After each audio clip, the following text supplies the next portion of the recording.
kan Bapak perlu pekerja kan? Dan ini adalah awal episode ke-139.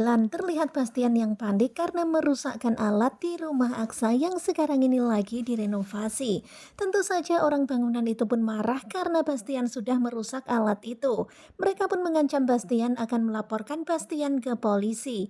Bastian yang ketakutan, dia pun kemudian menawarkan diri untuk bekerja gratis di tempat itu. Dan pada akhirnya mandor bangunan itu pun setuju menerima Bastian untuk bekerja di tempat itu sebagai pembayaran ganti rugi atas alat yang rusak. Kemudian Bastian pun berpikir daripada di penjara karena dilaporkan ke polisi, mending bekerja di sini saja. Kemudian mandor itu pun memberikan jangkul kepada Bastian supaya Bastian mulai bekerja hari ini. Dan sekarang ini Bastian lagi merenungi nasibnya. Padahal dulu dia semuanya ada, tetapi sekarang dia harus seperti ini. Kemudian Bastian pun berpikir sekarang dia bekerja sama anaknya yang dulu sudah dia usir. Kemudian Bastian juga teringat kalau dulu Aksa juga bekerja sebagai kuli bangunan seperti ini.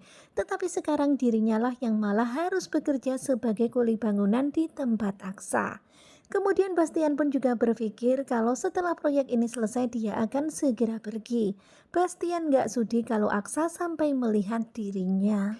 Dan sebenarnya di dalam hati Bastian itu takjub juga ya sama Aksa yang pada akhirnya bisa kembali berdiri seperti ini. Seperti itulah dunia berputar. Benar-benar ya sekarang ini nasibnya Bastian tragis sekali. Harus jadi kuli bangunan di tempat anaknya sendiri. Dan ketika bekerja Bastian masih terus saja memikirkan kehidupannya sekarang ini dan kehidupan Aksa yang sekarang ini. Dulu dia mengusir Aksa gara-gara Aksa memilih Amira. Tetapi ternyata Aksa bisa kembali sukses dan berdiri seperti ini. Nah, tentunya kalian pasti makin penasaran kan dengan kelanjutan Ketika Cinta Memanggilmu?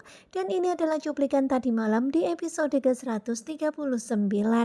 Bagaimanakah kelanjutannya? Sepertinya bakalan semakin seru. Simak kelanjutan Ketika Cinta Memanggilmu bersama dengan Gugu Juba. Terima kasih buat kalian yang sudah selalu setia dan jangan lupa nantikan video selanjutnya. Terima kasih dan bye-bye.